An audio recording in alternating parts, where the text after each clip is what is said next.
Getting rich from property isn't for everyone, or is it?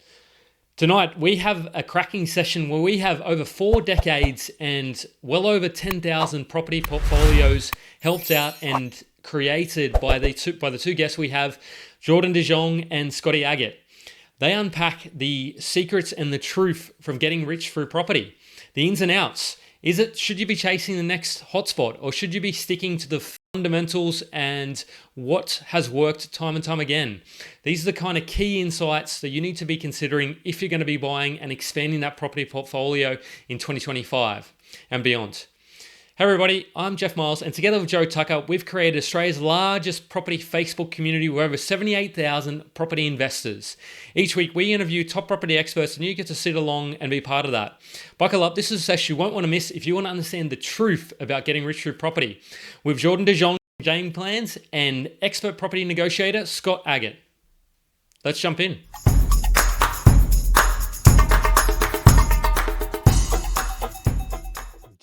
And we are live for the last property investors. We bring the big names who have the big fun. We got I don't know what character Scott is playing, but no, it's going to be a big session tonight. It's going to be huge. So we're going to talk about getting rich through property and the truth about that, because for me, that's the thing that everybody wants from their investing. They don't want to sort of sit at their jobs, sort of come to that end of the year, and people are like, well, what am I going to be doing next? So we're going to talk about, well, what are Scott's analysis from 2024 and Geordie's as well. And then sort of what are the challenges people face, and then how do you actually get rich from property? And I think the thing is to get some really good hair. And then we'll talk to, well, what is going to happen in 2025? So stay tuned for that. We were talking about data and Melbourne and Perth and all these kind of sort of making 100% in a couple of years. So stay tuned for that, getting rich. Anyway, Scott, how you going, man? Aside from a great hair, like what's happening? Well, I'm well, thank you, and thanks for the intro. I just had to do something with the hair though, because there was comments, in your social media about, we're out of date with our press photos. Geordie looks like he's a young whippersnapper, maybe even 18. He reckons 21, but he looks even younger than that. Now he looks like Thor. And then I joined the live just before, and I had hair envy. I was like, my hair's all boring. I need to do something with it, because Geordie's just, he's bringing his A game hairstyle wise. So I need to up the ante. What about you, Jeffrey? Oh, he's frozen. I think he's frozen with a smile on his face. Going well. Smile. And just small and dark. Going well. Planning for a big 2025, as most of us are. But no, I can't promise I'll get to the Thor type of. But no. How about you, Geordie? What's happening, man? Mate, I am super excited for a bit of a Christmas slowdown. I feel like it's been nonstop all year and just pumping pretty hard. So this is kind of like my final big meeting for the year. Well, not that it's a meeting; it's just hanging out with two friends. But this is the final hurrah. And so I'm super excited to kind of wrap up, take some time to rest and restore and recover, spend time with the family, hang out, and enjoy the festive season. Nice. All right, Scotty, I reckon Jeffrey it's going to be a fun last. Let me change my thing. Also, jump over to hot spotting there, Jeffrey.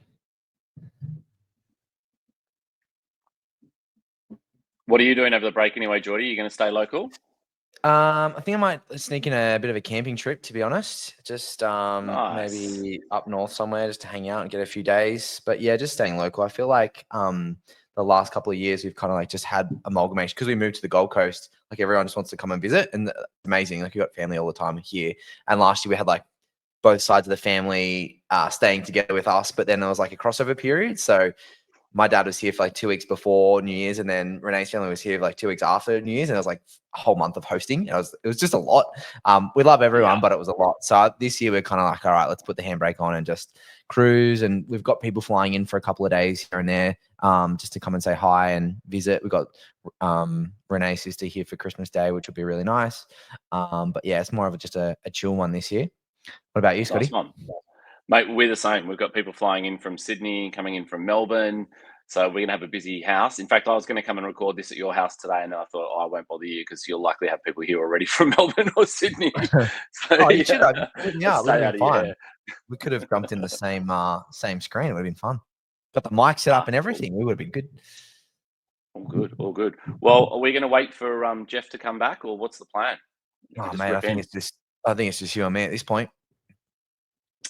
Well, we had some good notes and a bit of chat in the week leading up to this. Just to, you had some good ideas in terms of what you wanted to unpack, and I thought some of the interesting things that we could get into, and it's almost an annual thing because I've done this a couple of times before on the show with the boys, is to sort of look at what the big trends were in 2024 for me, and I'd be interested to get your thoughts on that as well.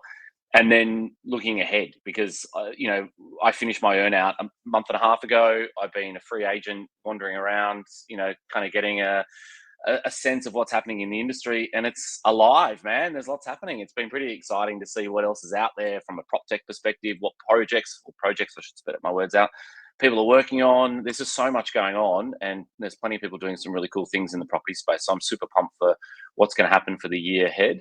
But yeah, what's your look back for 2024? What were some of the trends you saw, or some of the problems you see with investors this year? Yeah, I think a big thing for me that kind of really stood out this year, and it's kind of like zooming in and having that microscopic review of this year particularly, is other markets can perform. I think when I first started investing in property, I'd listen to all the podcasts and read all the books, and they'd often say stick to the fundamentals, and then you'd kind of look at this data and information on these particular areas that haven't performed for so long. And so a lot of what I was educating myself with was like, don't look at regional, don't look at Adelaide, don't look at Perth, don't look at all these other places. And you look at the data and they've performed at 5% compound growth rate on average, 6% compound growth on average. And I think this year alone, and I know we've gone through a couple of years here where those markets performed really well, but it's not like that they have significantly slowed down or they have been significantly impacted. I think when there's demand for these particular areas, there just continues to be demand and force and a drive underneath it, and they continue to underpin these markets, and there's no real stopping them. And I think this is a real proof. Like, I've only sort of been investing since 2016, which gives me 8 years in the market, but I think they talk about like a full property market being somewhere between 7 to 15 years. And I think this has been a real period for me just to underpin, well, like all markets do go through their cycles. Yes, some markets are going to underperform for 5, 6, 7, 8 years, but when they come through their market cycle, they're going to return to the median, return to the normal. And you might have these seasons where those growth rates are just astronomical. They just grow out of control. Exactly. And they do come back to the median. And so I think just for anyone who I think the biggest learning for me this year is, if you're comparing your portfolio or a property that you own to someone else who's done really well in a very short amount of time, it doesn't have to be a disheartening thing. It might just be a market cycle that they're going through. And if you are looking at property in a longer term horizon, and it's kind of like this sit and hold play, markets do go through their cycles, and it's okay to sort of understand and have a look at that. The kind of secondary. Go for it, Scotty. Yeah, finish. No, I have. The second thing I was going to say is kind of what you touched on there in terms of the activity that's happening in the market is absolutely incredible. I think, the real estate side of things has always been very strong in Australia, but where we work with is buyers agents and the buyers agency space. And, up until now, it's kind of been, I think a lot of people that watch these obviously would know what buyers agents are, but I'm talking to a lot of people out in the street now, a lot of people at the gym, a lot of people around Gold Coast who are saying, oh, you work with buyers agents. And I'm no longer having to explain, a buyers agent is the opposite of what a real estate agent do. They buy property and they sell property, and have that awkward conversation. And so I think, this industry is becoming, or the industry that I particularly work in is becoming more and more prominent. And with that comes the prop tech side of things. And so I'm seeing I've probably had about 15 people or more this year reach out to me and say, hey, I'm thinking about building this product. Like, can I get your opinion? Can I get your thoughts? Do you want to invest? And it's really nice to just sort of see the landscape of these ideas that are coming to market and what people are looking to build, and the space that we're moving into in terms of prop tech, I think is going to be awesome. So I just think there's a ton of innovation. There's a ton of investment. There's a ton of things happening on the buyers agency side, which I think is really good. But also, it's been a really good year to sort of zoom in and sort of see these markets that are performing, but zoom out and go, okay, well, this 7 to 15 year market cycle actually does happen. And when markets return, they return. Yeah, we should circle back and hit the prop tech thing, because I'd love to have a chat about that. That references what I leaned into at the start in terms of what my last 6 weeks or so has been. And you've had great exposure to that, so it'll be an interesting conversation to talk about what's next in terms of what's ahead for maybe the next year or year to 3 years. There's a couple of things to unpack from what you just said. Then one of those is about that property market cycle, which feeds into one of the points that I wanted to talk about, which is a consistent theme that I've had for years, many years, but it never goes away, and that is holding on to dud properties and knowing when it is within that growth cycle and that you're in that subdued period. And let's say that's just hypothetically, and I'm just going to throw it broadly into all one basket and say Melbourne at the moment, right? Jeff referenced this previously, that it's only been down, and we can't talk about, there's markets within markets, but broadly speaking, been down for a couple of years. You might think that, or the layperson may think that that's just ready to bounce back. The gap between Melbourne and Sydney prices is the largest it's ever been, so it's due to bounce back, and it will do with some sort of force in the near term. But what do people do, whether it's Melbourne or different locations, in terms of holding on to dud assets? Because it's a consistent thing with investors that I've got when we're looking at a portfolio and going, okay, why haven't you made a move to do something with this property? What's your thinking behind it? And what I hear a lot of the times is, well, the market's going to come back, and it might be a Melbourne CBD apartment, for example. So they may see some growth at that point, but they're in a rising tide, and they're giving away so much more if they were, geared up into the right asset, even though the apartment finally might turn the corner and see a little bit of piddly growth over time. So that's a big thing for me, is getting into the psychology of why people find it so difficult to unlock those assets, those poor assets, cut their losses and move forward with the right property. And I think that ties in nicely with that cyclical view, because it's very difficult for people to understand how and when those cycles are going to kick off again. And, do they sit there patiently, or do they cut their losses? I think really... sorry, I'm back, guys. I was going to say, let's because I want to. There's so much you want to unpack. I'm going to guide this conversation. Sorry, I sort of missed you there. I'm jump back in. I'll introduce these people who are on the screen tonight, because you've got around 4 decades of, or probably even of experience. But I've got some. I suppose there is some detail there that you can unpack and see if something's going to turn around. But before we sort of get to that stuff, I want to say, so Scott, you've been active in property for around 3 decades now. And you've purchased at least 29, maybe some of the last, and you've done over 4,000 property transactions. So you have a wealth of experience here tonight. And Jordan, you were saying the other day you've analysed over 6,000 portfolios. So that's the wealth and knowledge of experience we have. So and I could probably add about 50 in there myself, maybe 50 or 100. Not in the thousands yet, but we'll get there.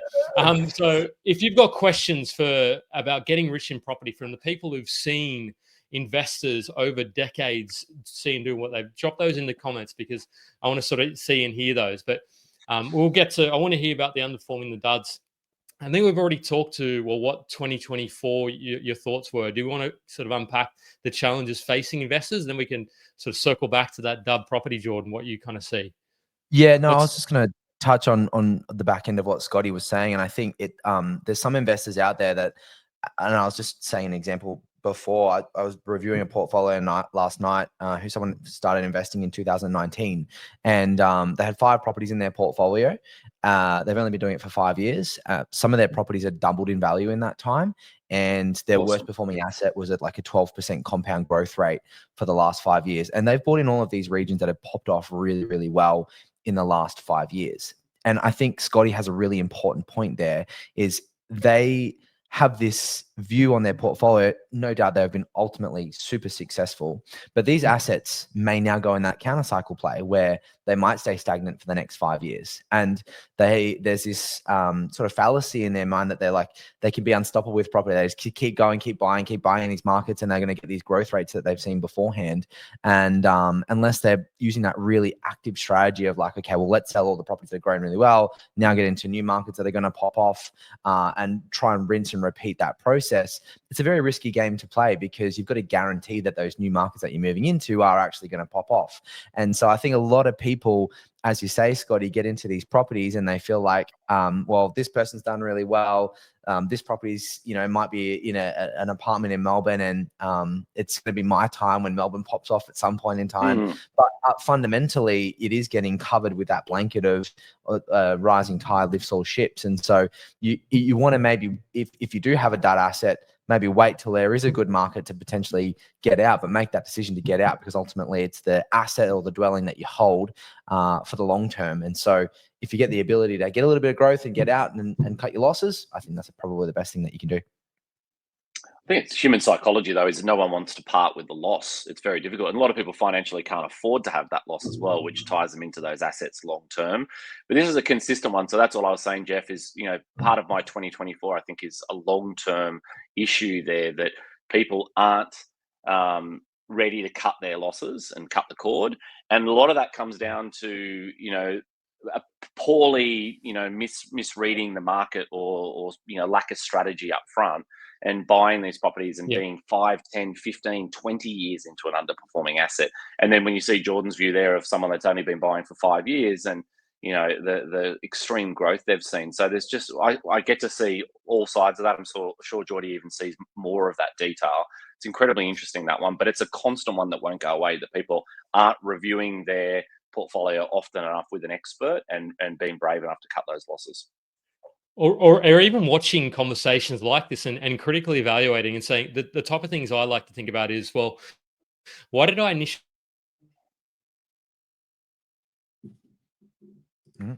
We lost the big man. man. He's gone again. We've lost him. Mate, the internet wherever Jeff isn't having fun. Yeah, he's got rats that have chewed through all the cords. How does Jeff host this every week and the internet still not work? Come on, Jeff. Jordan and myself are taking over the show. It's 2025. We can visualize. Yeah. No. So what are some of the? I was about to make a good point, but anyway, we'll leave that where it was. It's you're back it's now. Percolating and simmering. Yeah, let's go. I know, but yeah. So now, okay. What I was going to say is, people sort of when I think about underperforming assets, it's like, well, why did I get into the asset in the first place? What was my thesis behind it, and does that still hold true? Like if I thought there was a whole bunch of infrastructure, there was a whole lot of demand coming into the area, and is that still the case? If that's not the case, then maybe I do need to consider repurposing those funds and moving it into a fast-moving asset. If that's getting back to Scotty's point about the strategy, like, when do I want to achieve that goal? Like your client you're reviewing the portfolio for, they've absolutely shot the lights out and sort of timed that market, the markets they're in, and probably Perth and maybe far north Queensland, some of those ones. And even Brisbane as well, they've timed it exceptionally well. And as a result, they can continue to provide the borrowing capacities there. But what are the other sort of things that you're both, we'll throw to Scott and then we'll go to Jordan. What are the things you're seeing, Scott, that investors face and their challenges along the way in your 3 decades of experience? Poorly thought through foundation properties, I think, is one of the key things that comes up for me a huge amount when we talk to investors that are trying to build a portfolio on top of an existing start. And they've bought properties that they could have just set themselves up for, to fast track their future, like that one that Jordan's just explained. That's a big problem for us. Like, we would look at it and we'd say, okay, we're second man in. They've already used someone else on that first property, and now that's a bit of a noose around their neck. Maybe not quite the version of it's a dud asset and they need to kill it off and take that loss, but it's also not the optimal property to build from. So that's one of the things that I see consistently come up as well. I don't know if, Geordie, that's something that you've noticed a lot when you're talking to new investors. I think all of these things, I should premise this with, a lot of this was done by, in years gone by, I think there's a lot of bad financial advisors, a lot of property spruikers. There wasn't the same level of access to data. There wasn't the same professionalism in the industry and the growing, professional services around buyers agents. So I think a lot of this is going to go away. We're going to see less of this going forward. But it is an interesting trend for me still, that people are looking to buy that first property or have bought that first property, and it's a terrible foundation to build from. Yeah, 100%. It's a big thing that we see, and I'll probably bring this up a few times today, but everyone's kind of capped at their borrowing capacity limit. And if you don't utilize your borrowing capacity to the best of its ability and get into some of those foundational, fundamental properties to begin with, then we commonly say that it's harder to save at the rate that property grows. And so getting into your first property, generally takes the longest. Most people are saving for 6 months, a year, 2 years, 3 years to get into their first property. And then the idea behind building out a portfolio is once you're in that first one, you leverage off the equity, take out the borrowable equity, and that helps you get into property number 2 and 3. Because if you're spending another year, 2 years, 3 years saving for a deposit for those purchases, it's going to take 20 years to build out a decent portfolio. So if you get that first one wrong, 100%, you're starting on the back foot. Yeah, so that's one of the key things I see. And I think the other thing for me, Jeff, if you jump into my other point that I think was a key one again this year, is so many of the investors that we worked with got incredibly into the weeds about the numbers and the data. And it would almost be to their detriment in terms of they would overlook high quality assets in growth locations that meet their criteria because of very specific things, really narrow minded stuff. And it might be, I loosely say this to customers always, but the blue kitchen and the pink door or whatever is what they're looking for, but they can't find that. So they just won't make a decision. So they're either indecisive or they walk away from a fantastic opportunity. One of the key things for us as well, you might get really close on the numbers, but not close by $10 a week post-tax or whatever it might be, and people will walk away from it because of that, even though they're looking at a property that might be going up, as we just said, at 20, 30, 40% in the first year. So small decisions like that make a big decision, big outcome long term. So getting right into the weeds with some of these things can be a negative, I think, for some of the investors that we dealt with this year as well. Cool. I think Jeff cutting might out. be just cutting out again there, but I'll jump into one of my sort of challenges that we've kind of seen unfold over the last couple of years, particularly from the start of COVID. And it's something that we do quite regularly on the system when we're mapping out these things, is just analyzing what happens when interest rates move. And obviously, like, no one can predict the future, and economists, predicted when we're in the middle of COVID that they wouldn't increase interest rates till the end of 2024. And here we are at the end of 2024, and we're almost at the end of the interest rate hike cycle. I think we had 14 raises in the space of 18 months or something crazy like that. So no one really can predict what's going to happen to interest rates. But when we sit down and analyze a portfolio, we go, okay, well, what is the current interest rates? And what happens if that interest rate increases by 2% and decreases by 2%?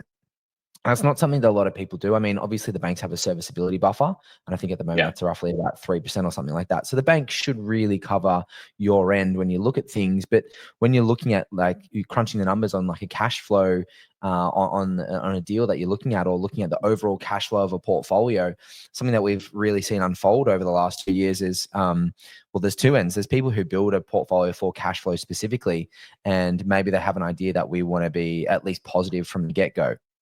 And a lot of buyers agents will say this to this. Like, I have a common conversation with Joe about this all the time. And it's really hard to find a positive cash flow deal at the moment.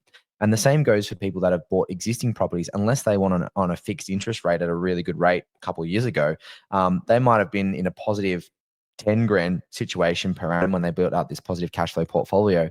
And now all of a sudden they're negative 10 grand, negative 20 grand. And if they don't have the income to, like, the personal income to underpin that portfolio, they're kind of caught in a sticky situation. And the same goes for people who have built like big growth portfolios. When you talk about buying blue chip assets, generally what happens is the value of those properties increase at the faster rate than rent, because there's demand for them where the rental income's not as high. And so they typically come with lower yields. They come at like a 3%, 3.5% yield or lower. And if we're looking at interest serviceability becomes a major headache, doesn't it, in that regard? 100%. If you're looking at interest rates at 6.5% of where they are now, I mean, you're not even covering your interest repayments, and then you got, much higher interest on top of that, plus all of your outgoings and everything else like that. So even if you were going for a growth plan, you were comfortable with being negative 10 or 20 grand a year, you might be in negative 40, 50 grand a year. And as Scotty just said, like, it really just impacts your borrowing capacity and your serviceability, even in the bank size, but in your personal lives. Like, 50 grand a year is a lot of money that's outgoing from an average Huge household income. Could be up to like 1/3 or 1/4. And so it's a scary thought when you're not like reviewing the portfolio and just going, well, worst case scenario, if interest rates do increase from here, are we going to be able to survive and not have to make that like forced sale or rush decision to sell something because we just simply can't afford to hold on to it. Yeah. Yeah, that's interesting. And go back to the bit that you opened with where you were talking about those property cycles. And we talked about off air, we've seen so much talk in the industry from buyers agents right across the country talking about Melbourne and being in that cycle now and trying to get ahead of that in terms of being right at the start of that next growth cycle. How much do you think, when you're looking at all of the gossip, all of the talk online, all of the marketing, do you feel like it's just a swarm of bees that are following each other around Australia? Basically, everyone's got access to similar data. A lot of the buyers agents are using the same data.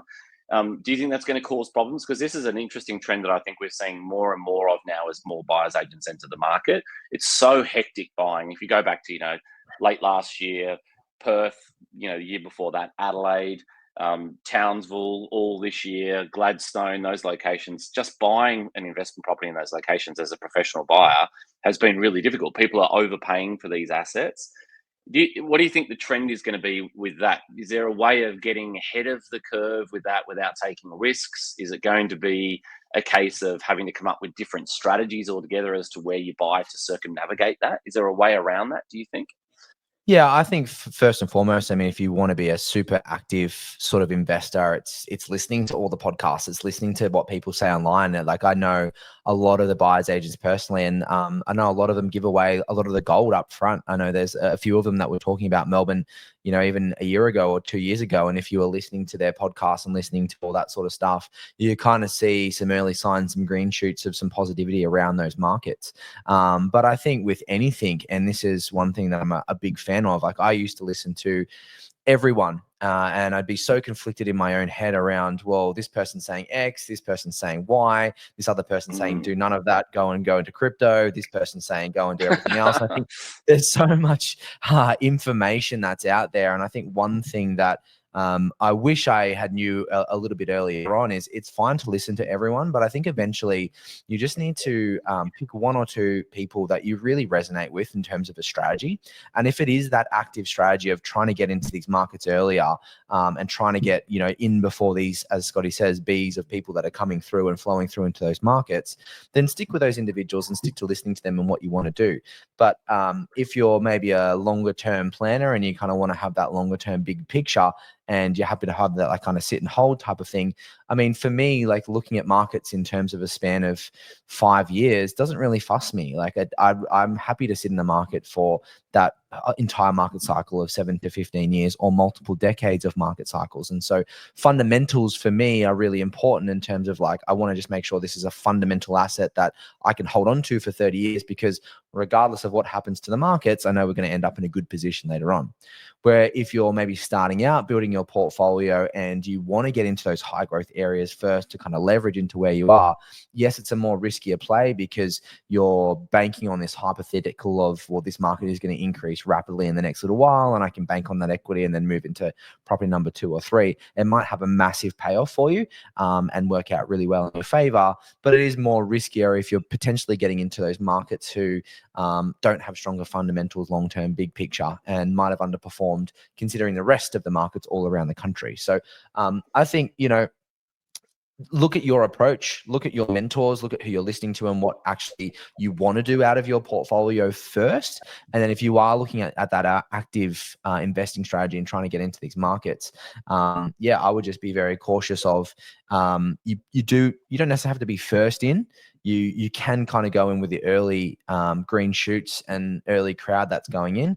But if there's people that have been slamming those markets for the last 4 or 5 years, and there's been, for me, like if there's been more than 50% growth in 3 years, I'm kind of like, well, there's been a lot of growth here.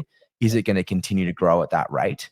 Or should I be a little bit more conservative and taking a conservative approach on it? So it is so more is that about you out of Adelaide, Brisbane, Perth, Gladstone, Townsville, Mackay, 100%. all these different locations? Is that a hard no for you in that regard?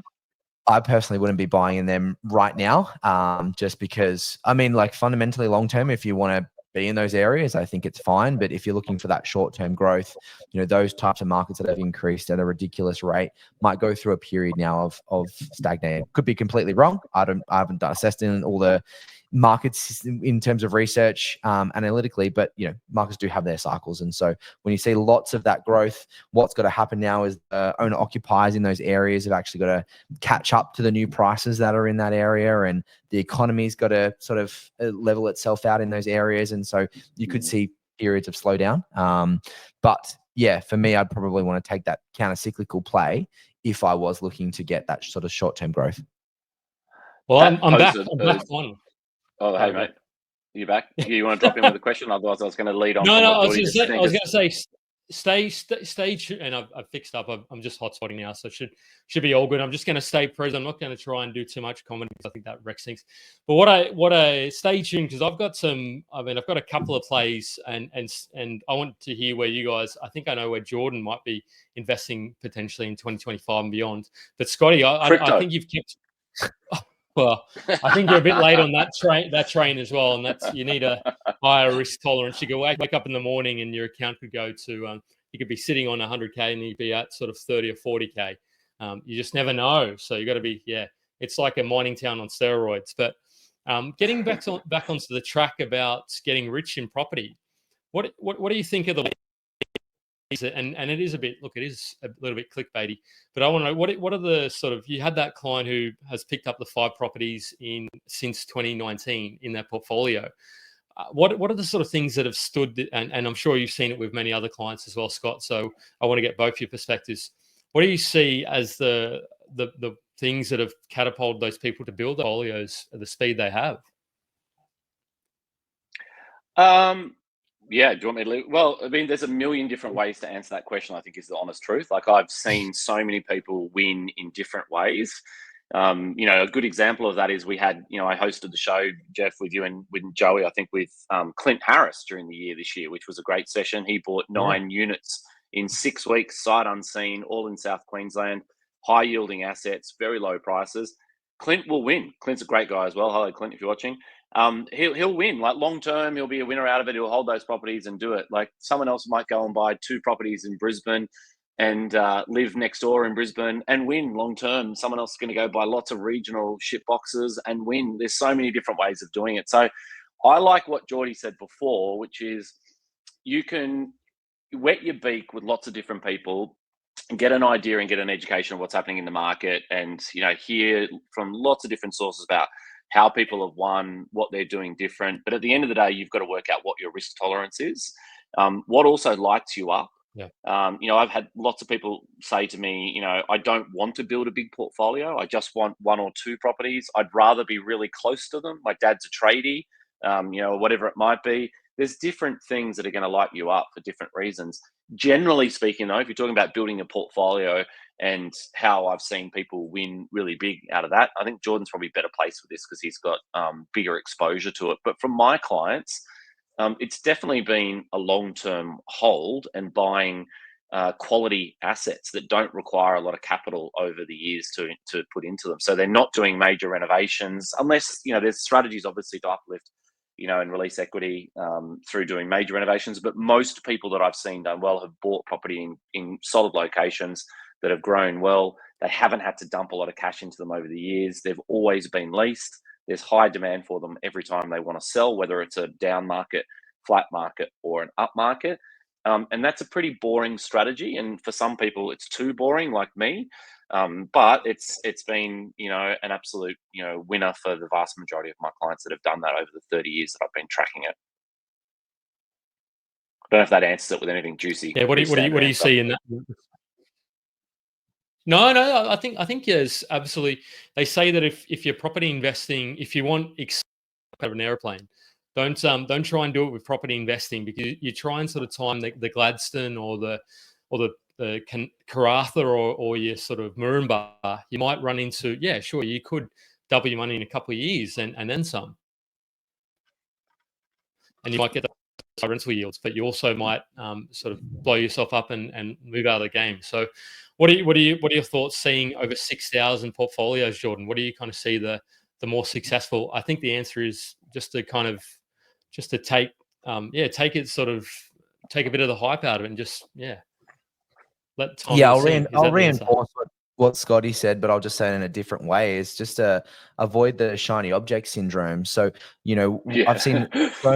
so many portfolios where they're just absolutely butchered. They bought this first property because their uncle told them that it was a great investment. It's around the corner from them. Then they bought the second one, which was a house and land estate, because they got sold this really nice PDF document with some great marketing on it. And then, they bought this house that they were going to renovate and flip, but then they never renovated. And then they bought this other subdivision that they were going to subdivide and put two houses on that they never did. And there's just this amalgamation of shiny object syndrome of, and to be honest with you, it's exactly what Scott said before in terms of really good marketing and sales tactics from lots of people that are out there. But they kind of get sold this dream and all these different things, and there's no real clear pathway to what they want out of their portfolio. They've just seen people being successful in property, been led down a false pathway, and unfortunately bought the wrong thing, and it's really impacted their long-term plan or what they actually want out of their portfolio. It's just this amalgamation of that asset. So I would say, as Scotty said, pick some mentors, pick some people you really resonate with, have a plan and stick to your plan and try and avoid that shiny object syndrome. But to answer it really simply in terms of average household income, stock, you're building out a family portfolio together, nothing building out anything crazy. I'd say most people can achieve their goals within 3 to 5 properties. You're not required to have this 20 property portfolio. It's going to be this massive thing. And the way we generally see this unfold is we get into 1 to 3 residential assets, depending on how you best want to utilize your borrowing capacity and manage your cash flow. In terms of, if you go high growth, it's going to be lower cash flow. If you go more cash flow, then your cash flow position is going to be balanced. So 1 to 3 residential properties, we max out our borrowing capacity in the residential space, and then we buy 1 or 2 more commercial assets, utilizing things like lease stock loans, which allow us to keep doing borrowing outside of our personal names. So everyone's kind of capped at their borrowing capacity. So we leverage that up front, get into the best possible assets that we can in terms of the residential space. Then we move to commercial, and we can do that all within 3 to 5 properties. If you do that right, time it right, buy it in a nice acquisition window, you can generally look to build a passive income of anywhere between 100 to 200K over a 15 to 30-year time horizon. So from a really simple stock standard way of building out a portfolio, that's one way that we've seen a lot of people win in terms of long-term planning. Jeez. Yeah, nice. This sounds too sensible. A couple of things off the back of that, and Scott, I reckon I'll ask one for you. What are your thoughts on selling property? Because you've sold a few in your time, and do you kind of see value in selling, or do you regret selling some of those properties to keep moving forward? I think if you're honest, I regret selling a lot of those properties, and of course I wouldn't have got to say 30 that I've flipped or done over that time or owned if I'd kept on to a few of them. But if I followed what Geordie's advice was just then, I had Paddington Terraces, Surrey Hills Terraces, freestanding sandstone house in Wallara. Any one of those ones would have set me up for life like that if I did it. But they all come with huge hold costs, and the rents are so bad that you have to be in a really high earning job to be able to hold on to those assets. And I changed careers and had 2.5 years off with no work. Then I built a startup and took unders for 6 years. When you do those things, it changes how you deal with your portfolio and what you're holding. So that drove a lot of that decision making. But yes, if you're in the most simplest version of that, if I could have kept on to a few of those properties that I held or purchased originally, I would be in a far better financial position long term because of that. So that is the right advice. I'm interested though in that exact spin, Jeff, in terms of not about me, but more a case of I'm looking at where these trends go in property. So we talked about and we'll get to it, I'm sure, about what's happening in 2025. But in that essence of what we're talking about right now, are we going to start to see a trend where people are looking at those cycles that Geordie referred to initially and say, okay, great, I'm going to get in. Maybe I'll get in after the first 12 months when I know that the market's already on the move. So it's de-risked a little bit. Might not be the Melbourne, getting in a year ago at those grassroots, but it might be when there's a consistent couple of quarters back to back with small growth and it's on its way up. are we going to see a trend of people starting to just ride those waves and then very deliberately churn and burn or turn and burn and look for the next growth cycle? Because I think that's where it will go. I think the attention span will get smaller. That's my gut feel. Yep. As we get more and more data, it's more accessible. And then there's going to be almost an entire secondary market of reselling these investment properties. And people are going to get in and out of these things much quicker, but they're going to be chasing that strong growth everywhere. And they're just not going to accept these mediocre or out of that 7 to 15 year cycle, they might not accept 5 or 6 of those flat years, and they'll cut and run. Yeah, it's interesting because I've already seen a bit of that, and it's only anecdotally in a sort of 5 to 10, so it's not necessarily statistically valid. But I've seen at least sort of those amount of people who bought in Perth and just said, okay, look, I've made my 300,000-400,000, whatever it is, since buying in 2020, 2021. I don't believe that Perth is now the best place to park my money. I'm going to go and I believe, they might be missing out on another 20, 30% next year or around that. I think it is slowing down. You're starting to stock on market come into Perth, which the enemy of capital growth will be supply. And so we'll have to slow down. People aren't just going to keep paying, and rents have sort of slowed down. They just went bananas. They went like 50% in a couple of years in generally across that Perth market. But yeah, I think you're sort of right. And Gurav has asked this question to you, Scott. Do you see the pattern? I think that's changing for equity, release of equity to sale a property to reset and then buy another asset. You've seen the 6,000, Jordan. Are you seeing that come up more and more in 2023, 2024? What are you seeing with that? So in terms of the selling side of things, I think there's probably 2 cases where you do want to sell. Is number 1, if you have a dud asset, like you want to get rid of that and cut your losses. Number 2 is if you are taking that active strategy of, looking to get into areas with high growth, get in and get out. You want to get out while there's still some active investors getting in there, because you don't want to be the last person out. If you're trying to sell when everyone else is trying to sell, then you're just competing with everyone else that's putting their property on the market, and not going to be ideal. The only thing that I would say about pulling out equity and extracting equity, the good thing about it is if you extract equity, you don't trigger that CGT event. And for me, the transaction cost of property is so high as well. So it costs about 6% to get into a property with stamp duty, building repairs, conveyancing, all that sort of stuff, and about 3% to get out. So agent selling fees, all the other stuff, all the documentation, all that sort of stuff as well. So in order for you to get in and out of property, you need a minimum of a 10% growth rate.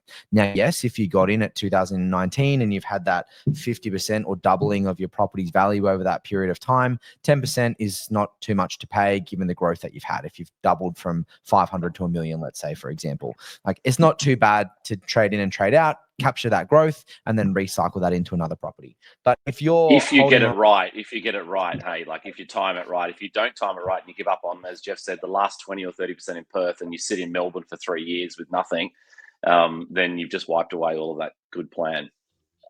100%. And as I said before, you are capped on all your borrowing capacity. So if you are absolutely maxed out and you are in that position where you want to go again, but you can't unless you sell, if you can capitalize on that position, you pay your CGT and you're in still a really nice positive position, by all means, get out, get into another market and continue to grow it that way. It's just a more sort of riskier play because you need that 10% to get in and get out. Plus, you got to pay CGT. Then you got to try and get into another market that's going to have another growth spurt as well, which you're not guaranteed of. So, I think now that we're seeing a lot more buyers agencies and investors coming into the market, as Scotty said, there is going to be a lot more of that secondary tier market of getting in and getting out. But yeah, it's just about running the numbers. It's going to happen. I'm calling it smoke bombing, guys. 2025, year of the smoke bomb. It's when you leave a party early, you don't tell anyone, you just disappear out of the back door while everyone else is still partying in Gladstone. And you're out. Rip the Band-Aid off and you're gone. On that note, I'm just going to say this is go and seek that advice. I'm not not an accountant, financial advisor, all that sort of stuff. So read that.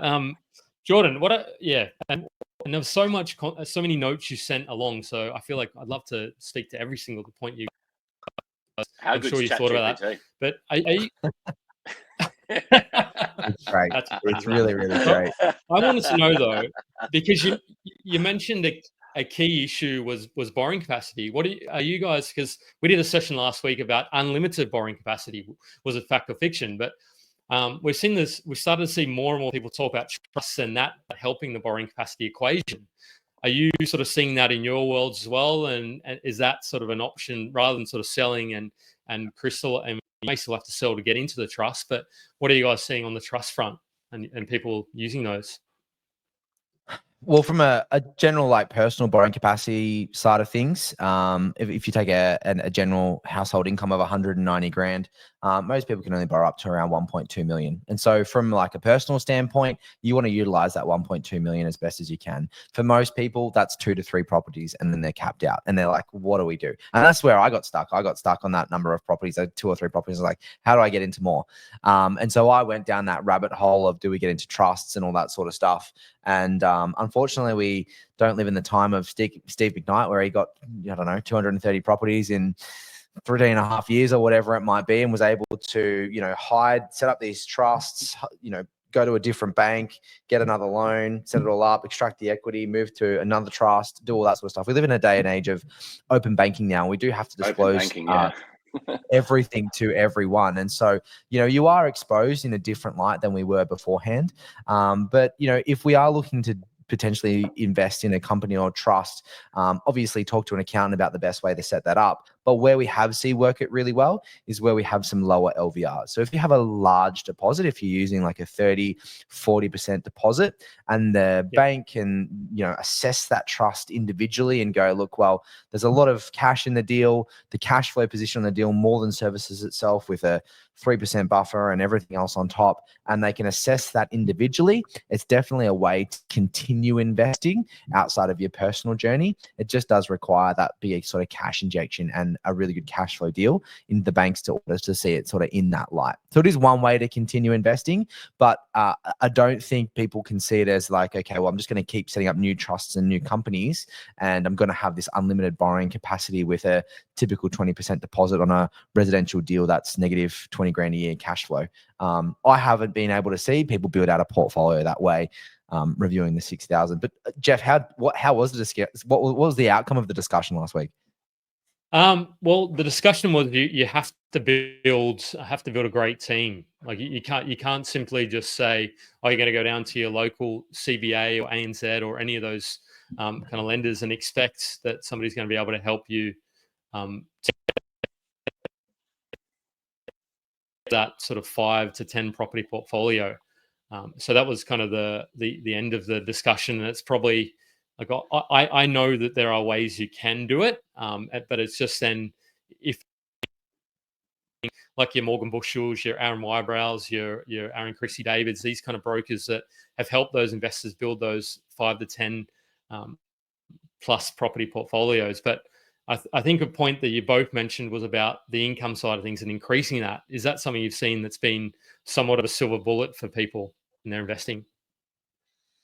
Yeah, it's almost the only way people can really continue investing. As I said, I got stuck at 3 properties, maxed out on the borrowing capacity, and literally the only way that I could continue investing was to find a way to increase my income. And I think a lot of people get to that level and realize, well, if I can increase my income by another $100,000, I know it's a big number, but let's just work off hypotheticals, then I can borrow, let's say 6 times my income. Well, that's going to increase my income by about 600K, which is enough to get into another property. And people start to see that, analyze that, and go, okay, well, now how do I find a way to increase my income that way? And that's why we often see like really savvy property investors end up starting their own businesses. And it doesn't have to be in the property space, but they realize, well, to increase our income, maybe we've got to go out and contract and start to do this ourselves. Yeah, hustle and make things work. And so that's why I started OnlyFans. OnlyFans forwards. Yes, that's why you keep sending me foot photos, Scotty. Yeah, well, I know the other way you minted. You pay for them, so that's why you keep getting in your feed from me. I know you buy from me. I have to get into that channel. What I was going to say, the other way that has started to become increasingly popular is the SMSF route, and that sort of and I sort of caution. Yeah, self-managed super fund, because you start sort of playing around with the entities. Like you go from your personal name, get close, leave a little bit of borrowing capacity there, and then start. If you've got, you're right. You do need the deposits to get into trust and all that. You need the higher deposits, but the other thing is the self-managed super fund, which you still need the money in there and also the income going into that. But it's given it's a separate entity, the bank is a little bit more comfortable to do that, provided it's sort of paying for itself and ticks all those boxes. The challenge you'll face is that if it starts to become unpopular in the market, you'll see sort of interest rates jacked up to sort of 9.5%. Because if Westpac says, hey, look, we don't want to play in that, we don't want to lend in that space anymore, and you can't refinance it elsewhere, you're stuck paying that significantly higher interest rate. So yes, whilst it can be Are good, they going to do that though? Are they going to go in that direction? Like you see Athena, on that podcast that you shared with me today, Jeff, that, they were talking about Athena Pro and a few different things. Like they're trying to gain more of that investor market. And they're trying to create unique tools like that to pick up more market share and engage more users. That's definitely been the biggest thing for me, self-managed super fund. Like the last 2 years, there's just been an enormous increase in that traffic for us, people buying through their super. And I still think that's a massive market in Australia that's yet to be really tapped into. There's just so much wealth sitting there, and people are obsessed with property in Australia, but there's still a lot of people that haven't yet, leveraged up in their super fund. And I think that will continue to be a big thing. So I don't know that the banks will just jack up the rates there, because I think they want to obtain that business. It's another huge revenue stream for them. Yeah, maintain the competitiveness. Yeah, I think there's And then you sort of start to say, once you've tapped out in the SMSF, you've bought one or two there. It's been 2 or 3 years, and you can go potentially to the personal name. You've paid down some of that debt, or I'm not saying you should or you shouldn't, but then that way you're earning another 20 to 30,000, 40,000 more. You can buy the next one in the personal name and just kind of keep recycling around to different structures. So maybe that's the way moving forward. Smoke bomb. That's the way moving forward. I'm going with smoke bomb. Smoke bomb in your self-managed super fund. There you go. So Guru has said, Jordan, and he's saying who's asking the question to, which is quite helpful. Was a changing borrowing capacity due to transition from, and this is for you, from job to business, for you to keep buying those? For me personally, yeah. Eventually? Yes, definitely. For me personally, it was the transfer from working like a normal career to moving into my own business. The downside is obviously, as a business, depending on what bank you go to, but you may need up to 2 years worth of income in your business to be able to show, decent amount of income coming through to be able to do that. But yeah, I essentially went from earning $50 an hour on the corporate ladder to contracting to $250 an hour. And that for me was such a game changer. And number one, I got a lot of my time back. But number two, I had the ability to really scale up my income from that side of things. And, I was lucky enough to start to work with NAB Private Banking. And so they're a little bit more flexible with that sort of 2-year rule. And there's some banks that only need 12 months or something else like that. But yeah, the earlier you kind of make that move, whether it's just even a side hustle for now, and then it transfers into, a full-time thing over time, that for me was a big unlock in terms of increasing my income 100%. Yeah. Nice. Yeah. And we are going to talk to what the guys see for 2025 in terms of property trends, but also the markets. And I'll share.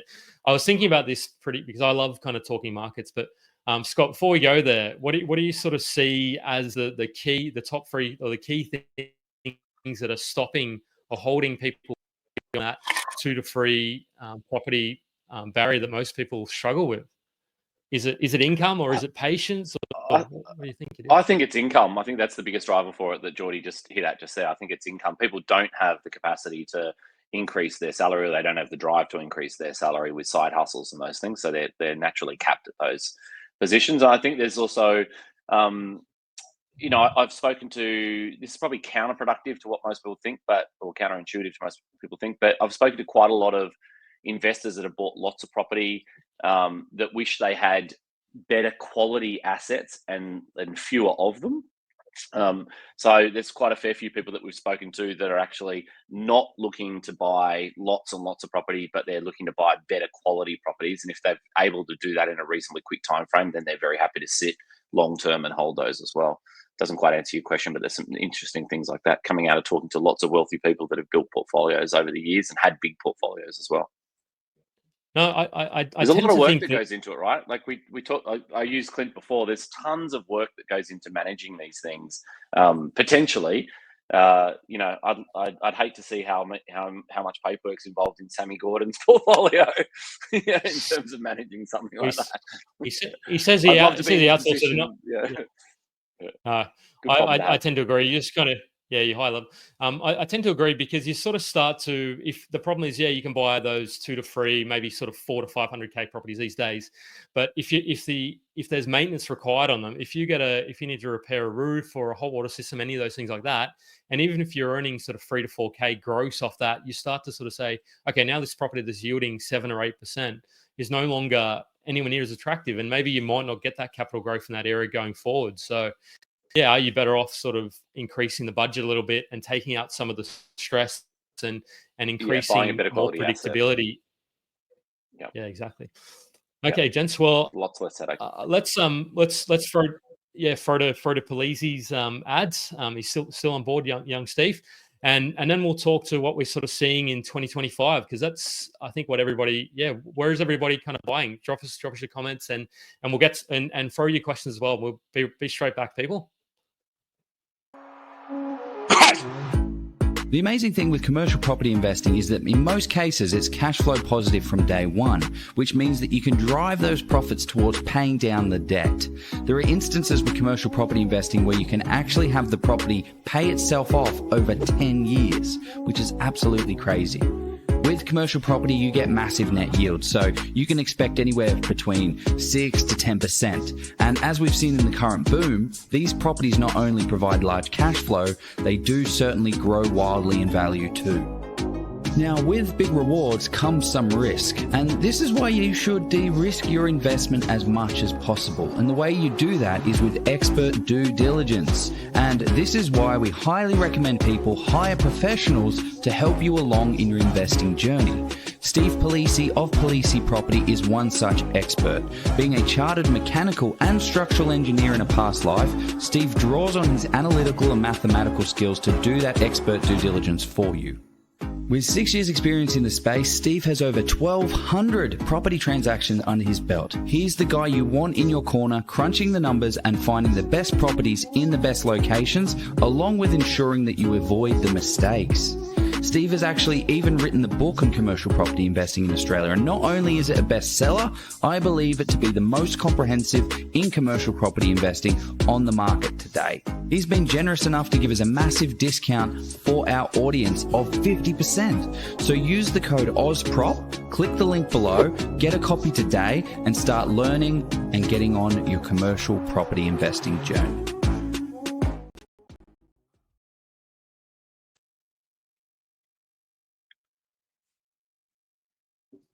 Welcome back. And we're back. Managed to sort that out. So, and we'll get to some locations. I've got some potentially controversial ones coming up, but I want to hear from the audience. And 4,000 subscribers on YouTube. So if you aren't already subscribed, jump on that. Geordie and Scott, I expect you to be right up there in the first half dozen subscribers. But no, you guys have been a big part of that journey. But so first up, I just want to know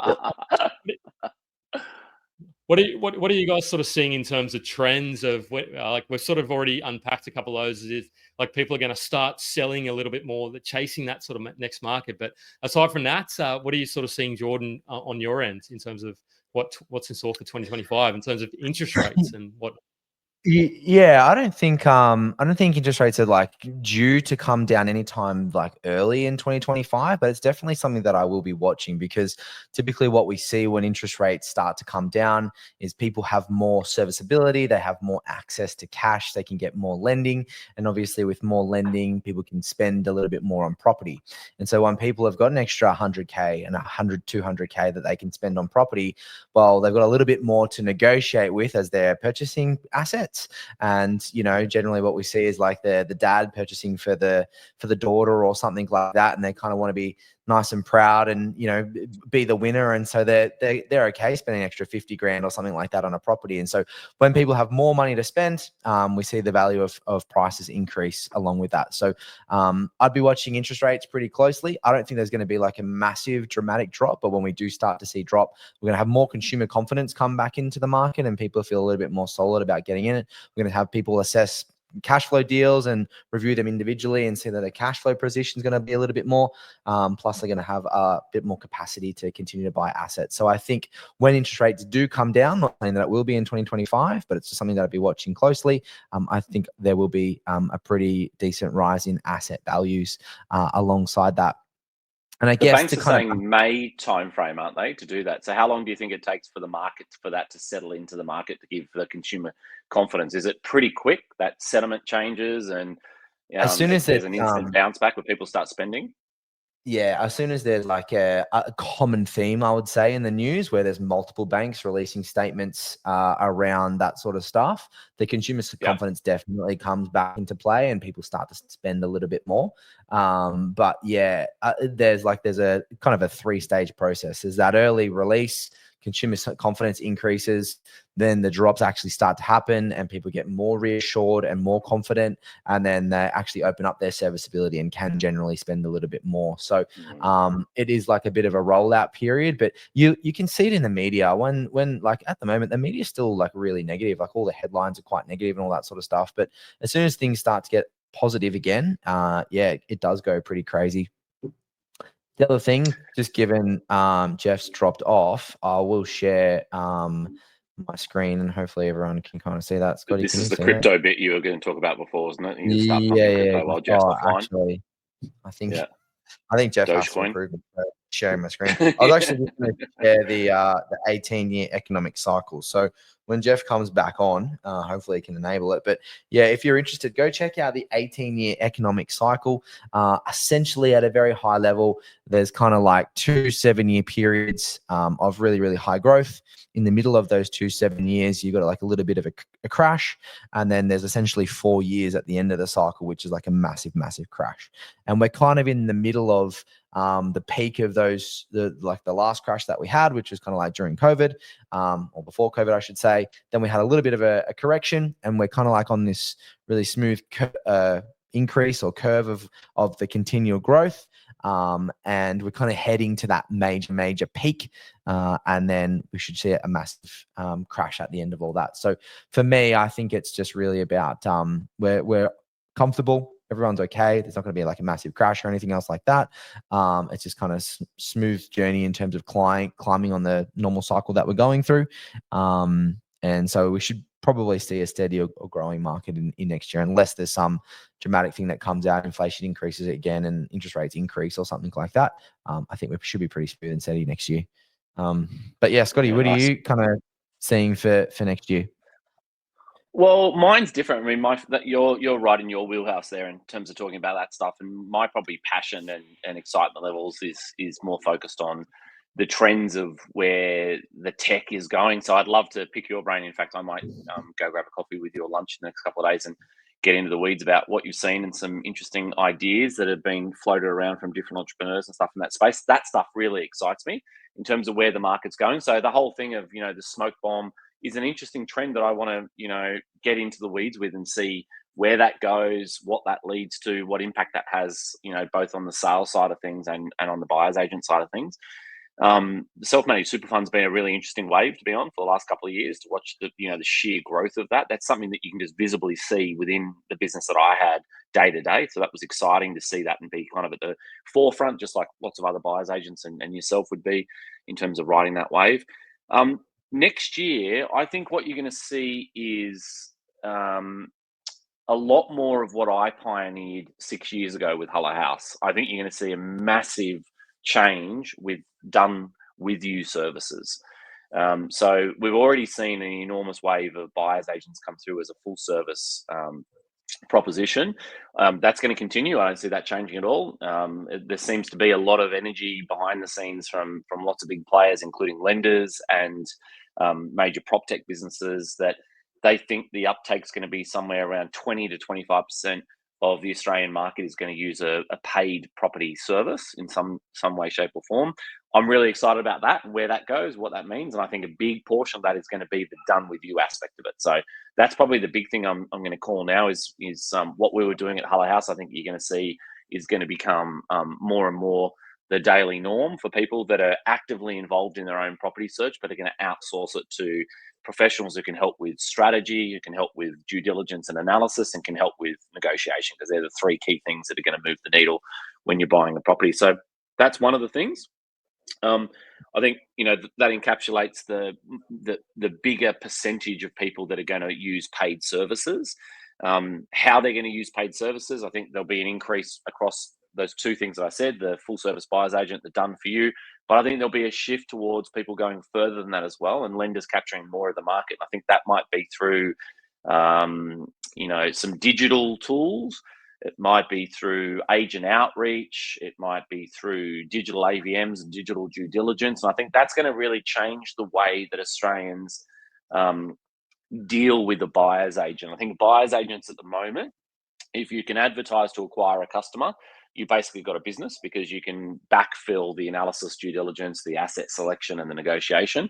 Some of the buyer's agents we've seen can do that really well. Some of them are great asset selectors, some of them are great marketers to acquire the customer, but to do all those things is really difficult. I think AI is going to take out a lot of those steps and digitize that process. And then I think the role of the BA is going to be really in strategy, as I say, in due diligence and price assessment to understand the right price to pay, and then controlling the negotiation. So I think there's going to be a shift in how the BA works and how the public access more of those services at a much lower cost. So there's going to be a bigger uptake of paid professional services. I don't know if you sense that, where it's going, or what your take on that is, but that's kind of where I'm working at the moment, where my headspace is, and where I'm most excited about. Yeah, I definitely think because the industry is growing so much, it's going to be hard. Like if you're negotiating on a property and there's 3 other buyers agents that you're competing against, and these guys are doing it day in and day out and know the agents and have different connections and relationships, it's going to be really hard to compete against that. And so I think the more uptake that there is with the buyer's side, the more likely you are to work with a buying professional to help you and hold your hand as you go through the journey, if specifically you haven't done it before, or if it's your first or second one. And then the other side is the sort of off-market component of that, is those professionals that do hold those really, really close relationships.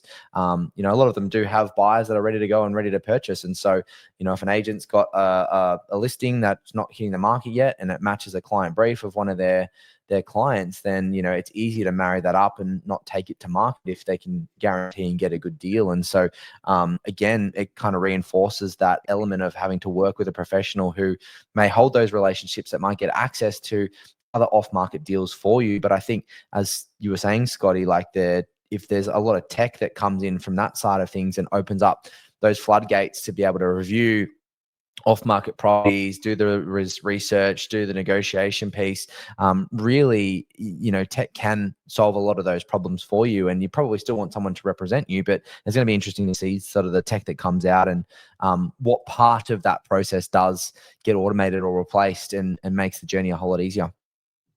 Yeah, there's a lot of prop tech people that I've been speaking to that are trying to solve the problem of linking agents with buyers agents. So that seems to be a common thread that I'm seeing at the moment. Fundamentally, there's value in that, but I think it's flawed in many ways. And it's flawed because from an agent's perspective, and this is why I think it's really dangerous when you're building tech if you don't understand the whole ecosystem. The solution sounds good in theory, but the reality is the agents aren't motivated to sell those properties off market because they need that profile, right? They want their time in the sun. And if you use the theory of, or an example of Townsville right now, and you go back to talk about your cyclical 7 to 15 years. Let's say, actually, Perth's probably a better example. Let's use Perth. Perth had a 14-year period where it basically saw zero growth. In the 5 years since then, it's seen over 70% growth, right? So in the 14 years, as an agent, I would have been really motivated to sell anything I can off market, right? So I'm more inclined in that cycle to sell things pre and off market, because I know if it goes on the market, it's going to be sitting on the market for a long time. When my time in the sun comes around and the cycle's in my favor, there's every man and his dog wants to buy there. I've got zero motivation to sell it to you pre or off market, because this is my chance to sell it to some donkey who doesn't know the right price to pay. This is my chance to sell it to a buyer's agent that's lazy and wants to overpay just to get a fee out of it. This is my chance to build profile and list in the industry long term. So I think a lot of those models are fundamentally flawed for that reason. I think a better way of going about it, which is going to be interesting to see how someone unlocks this and does it well, is to engage all of the agents to drive these opportunities to buyers, to get to them first, not necessarily off market, but get to them earlier, reduce your buyer competition and open that up broadly right across the country. I'm also really interested in seeing, if you have some really big players in the industry, and I think there's going to be, I don't know that it's ready yet, the industry, for a roll up, in terms of a few big players, but I think there's going to be, we all know some big players that are going to come into the industry quite soon. And I think the big banks will be in the buying space very soon in Australia. When that happens, I'm interested to see, how does that move a market? So we talk about getting to these growth cycles at an earlier stage. Well, let's say, for example, CBA were a buyer's agent and they had the capacity to put, many thousands of people into a particular location at any given time. Does that drive a market? Do they then stop competing in the Perth and the Townsville when they just basically say, well, the next hotspot's going to be Hobart, hypothetically, and then everyone follows that because they've got the ability to market that message to more people in the country than anyone else, and then actually move a market? So I'm really interested to see how all that changes over the next couple of years with technology and with a couple of these very big players that are going to enter the market soon. Yeah, 100% agree. Jeff's frozen there with a very pretty face. But yeah, looks like Pete Davison there with the odd face that he had. Yeah. Hi, Pete. I'm back. No. I've been listening intently, and I tend to think it gives some opportunity to the individual buyer, because and maybe that's because I'm a bit of a contrarian. Like I tend to think, yes, it's important. You've got absolutely have, mate. Sorry, we can't hear you. Those it's frozen a very good picture again. The opportunity there. Yeah, we lost. That's you, what mate, I'm getting for Christmas. I'm getting the internet for Christmas. Right. Yeah, if anyone wants to buy Jeff a Christmas present, it's it's a GoFundMe internet page. No, I think Starlink. Yeah, I think it could be. It could be a combination of, also I've just got too much running on the computer. Like I just need to close all the windows because I just got far too much. But anyway, so let's. What do you guys? What markets do you see as having? And we could have a whole podcast about this, about markets in.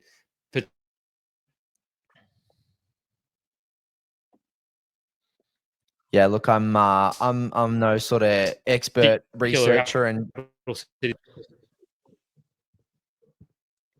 going to jump in there because Jeff keeps cutting out. But yeah, I'm no particular researcher or jump into all the data and analytics like some of the experts that are out there. But yeah, I would be kind of watching those markets that have underperformed over the last sort of 5 years. Particularly for me, that is Melbourne, which has been mentioned a few times today.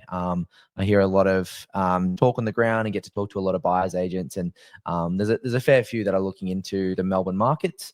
And obviously it hasn't performed. I mean, I bought in Melbourne in 2016 and like it's performed nowhere near some of the big growth areas that we've seen over the last couple of years. And it's not to say that it's going to have a big growth spurt, or it's not to say that it's going to take off and go absolutely wild and crazy. But if you are looking for, those short-term wins and those short-term trades with the, sort of 3-year time horizon, 3 to 5 year time horizon, I'd say there are particular pockets within Melbourne that have underperformed for a long period of time and maybe due for an uplift, whether that comes next year or comes in 5 years. That's the game that you play. I'd be looking at some of those markets that haven't performed as well, but also like just stick to the fundamentals. I think for so long, Melbourne was one of the best cities in the world to live in, and I think during COVID it got slammed. I was living in Melbourne during COVID, and it was probably one of the most horrible times that you could live there. You couldn't walk more than 5 kilometers from your house, and you're kind of locked up for a year and a half.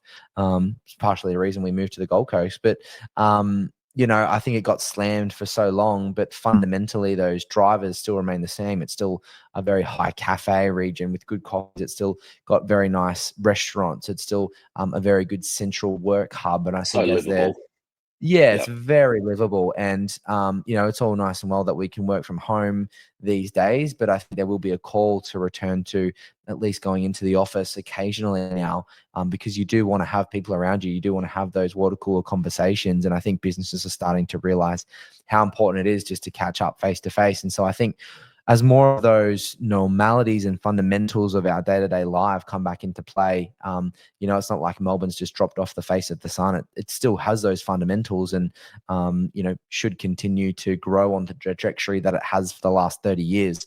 Just because technology and the way that we live has changed a little bit doesn't mean that those fundamentals automatically just drop off. So, I'd be in those locations. In those locations, and this might not be your wheelhouse either, same with me, but is there an opportunity, do you think, to buy, premium A-grade properties that have underperformed long-term, house stock in central Melbourne, say within 10 kilometres of the CBD? Or is it more in developing suburbs with higher cash flow that's more affordable, do you think, where the opportunity is, where you'll see that bounce back first? Is it horses for courses, really, in terms of what you can afford? You buy what you can afford and how much negative cash flow you can carry.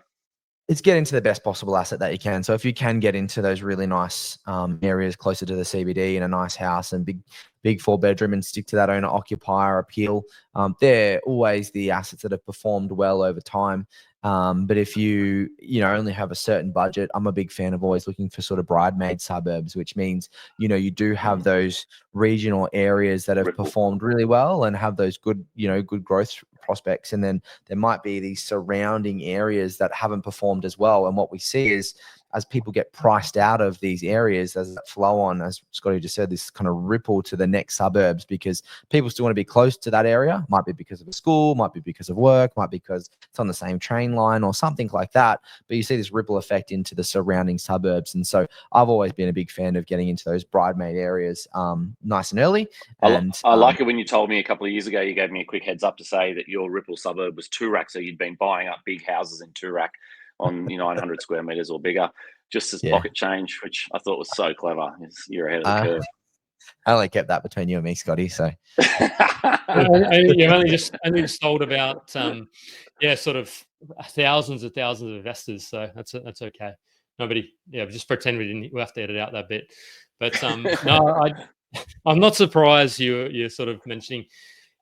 Scotty, you mentioned the areas that you're kind of seeing a lot of investor interest at the moment, and I can throw in some where I think maybe some contrarian, but just I suppose obvious plays potentially as well for people. What are you seeing? It's horses for courses, depending on budget and risk tolerance. But Southeast Queensland for me is still just so incredibly popular. The Goldie, you reckon? I think there's Gold Coast, Ipswich, Brisbane, commuting distance between kind of the two major cities. There's been a lot of interest in that, and I think that's going to be continuing that way for a long time. Like Jordan and I both live here. We live here for a reason. The lifestyle is fantastic. It's getting better and better in many ways, except for the traffic, which is getting worse when the lifestyle gets better. There's a trade-off, and property prices are getting a lot more expensive and yields are getting softer. So there's that's an issue for people as well. But I think it's becoming more of a safer location for people to invest in long term, where Gold Coast previously was a little bit boom bust. So that's still a big driver for me in terms of our clients and where they want to be. I don't know. I'm interested in. I'm not really the data guy either. So Jordan and I were just having that chat when you were offline just then. So we're probably not the ones that are sitting there hand picking out the suburbs. Geordie's the one that's working on the strategy part of it, and I'm the one working on buying those assets at the lowest possible price. So we all bring our different skill sets to the table. Yeah, it's interesting. Well, before I share sort of where and I've segmented mine into a couple of different sort of price points or just kind of considerations. I'll sort of, what do you see as ones that are, I think we know the answer to these, but I just want to ask anyway, just to make sure. I don't like making assumptions too much. So, Geordie, what do you see that there may not be an area that's been hot or an area that might sort of come off the boil a little bit? What are you guys kind of thinking about that? So, I think we know the Yeah, areas you may say, but what do you look, I'd sort of apply a blanket rule to this. If there's any area that's grown more than sort of 50% over the last 3 years, there's a high chance that you could be it could continue to grow on its trajectory depending on how much demand there continues to be in those areas. AKA, as Scotty was saying earlier, if there's still buyers agents purchasing in that area and there's a continued stream of demand, then I don't necessarily think it's too bad. But I would sit down and just go, well, you know, if this has now been 2, 3, 4 years of really, really strong growth, am I going to be the last guinea pig in? And, you know, everyone's had their growth nice and early. Then I'm going to be the fool at the end who has bought, you know, the last of the dregs, or as Scotty was saying, someone who might be smoke bombing and getting out. They've utilized that growth and now they're getting out of that asset. Am I going to be the greater fool who's buying the asset at the end of it? That's just a general rule that I've kind of always applied to all the markets that are out there.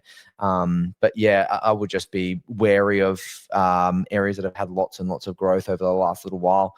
Could be wrong. They could continue to grow. No one really knows exactly what's going to happen that's out there, but it's just an assessment point that I'd always review. Yeah. So essentially, you're sort of saying a lot of Adelaide and a lot of Perth, I suppose, given applying those sort of metrics. Interestingly, and where I see, because I was looking at the data today, and I was looking at, well, the data still looks very strong in Townsville. And I know we've sort of said, yeah, like it's done its dash and all that sort of thing. I would say, as long as your expectations are that if you're expecting to grow for the next 10 years, I think you're absolutely kidding yourself. If you want to see 6 to 12-month capital growth, you will likely still see some there, but you need to accept that beyond that, it is going to slow down. So if somebody wants to see that real sugar hit, then yeah, the days on market is still ridiculous up there. You need to pick an asset and negotiate, get somebody like Scott or just watch some of the sessions we've done.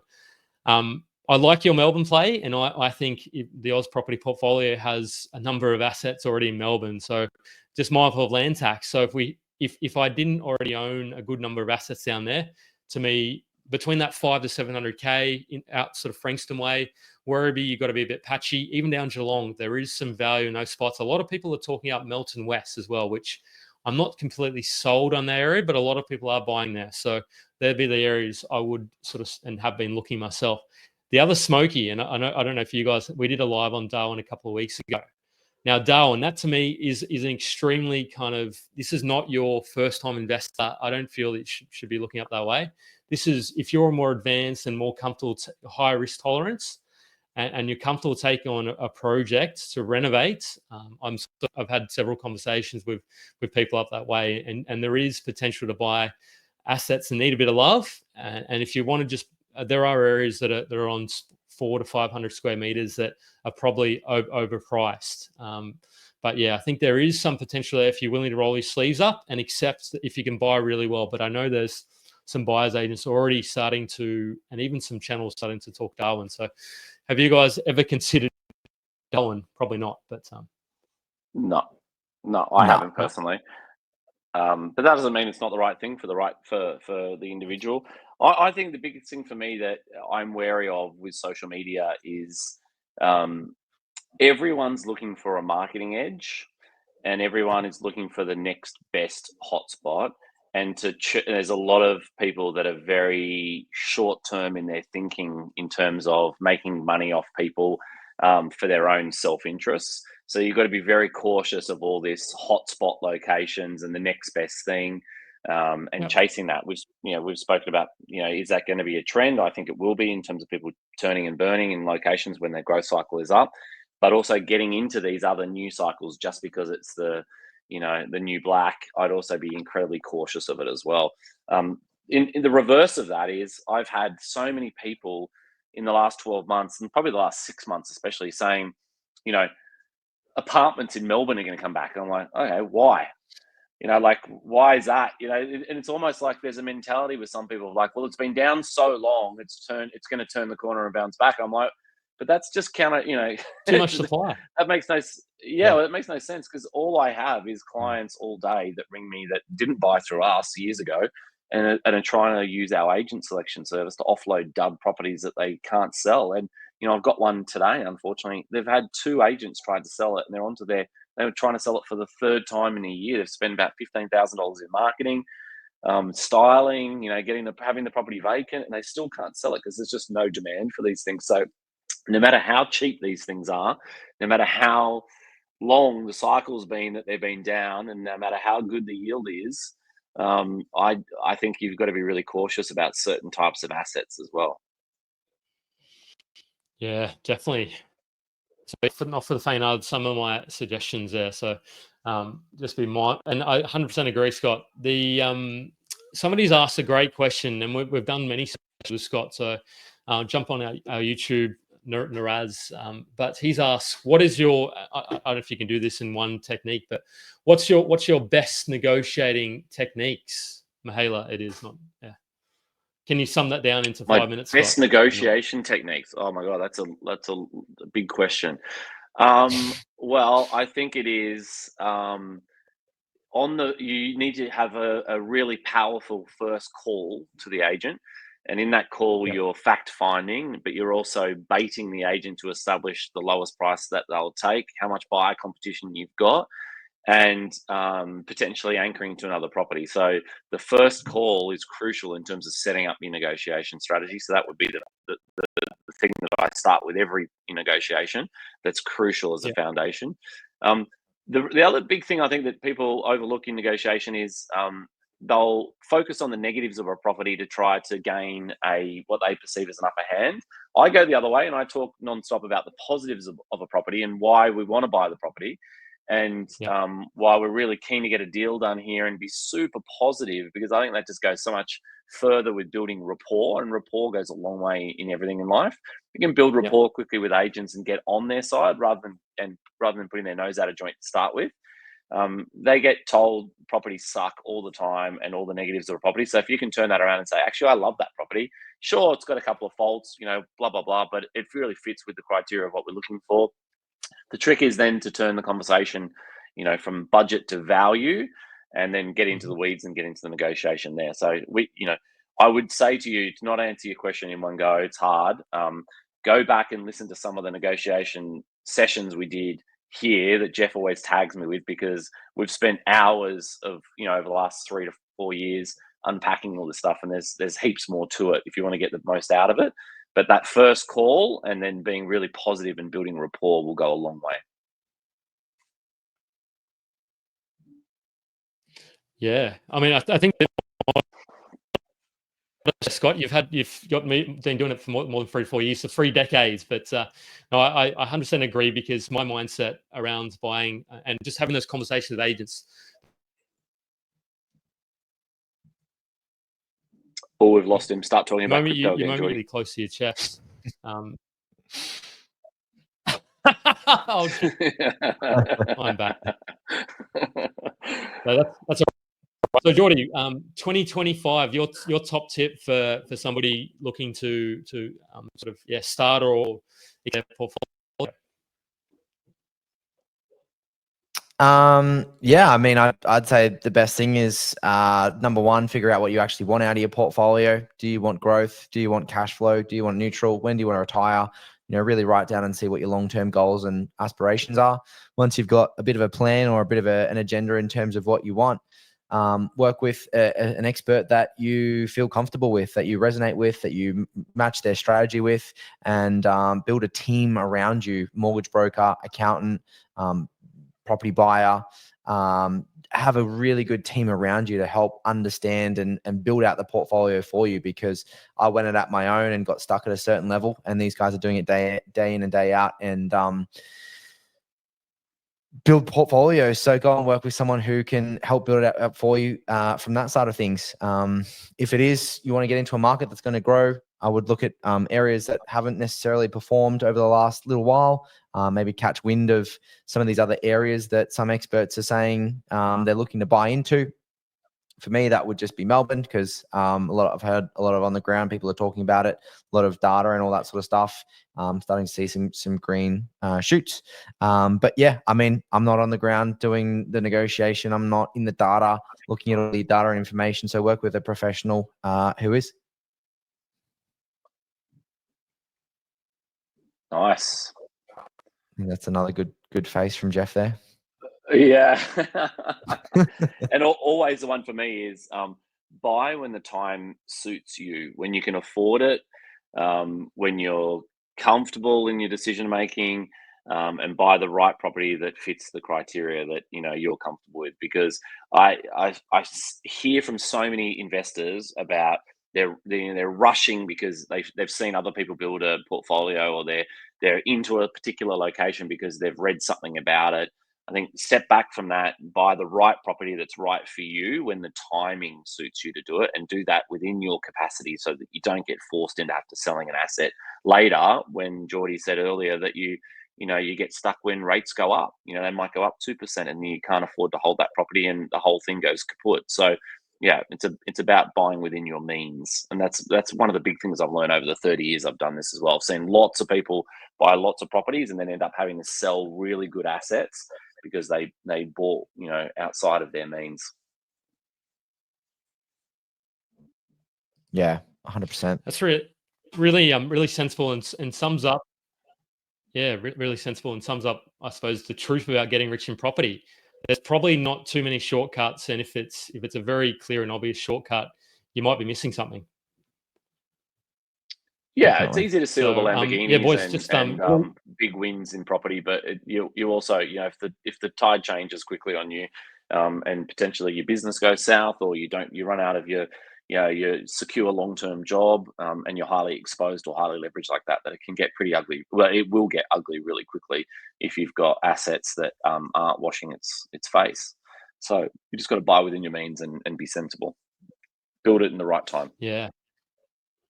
Yeah, great session, gents. Look, what's the best way for people to get more of? We've got two guests this week, so what's the best way so Geordie first? You've got it in the background, game plans. What's the best way though for people to reach out to you if they want to learn more about what you're building and what you've built, which has been amazing?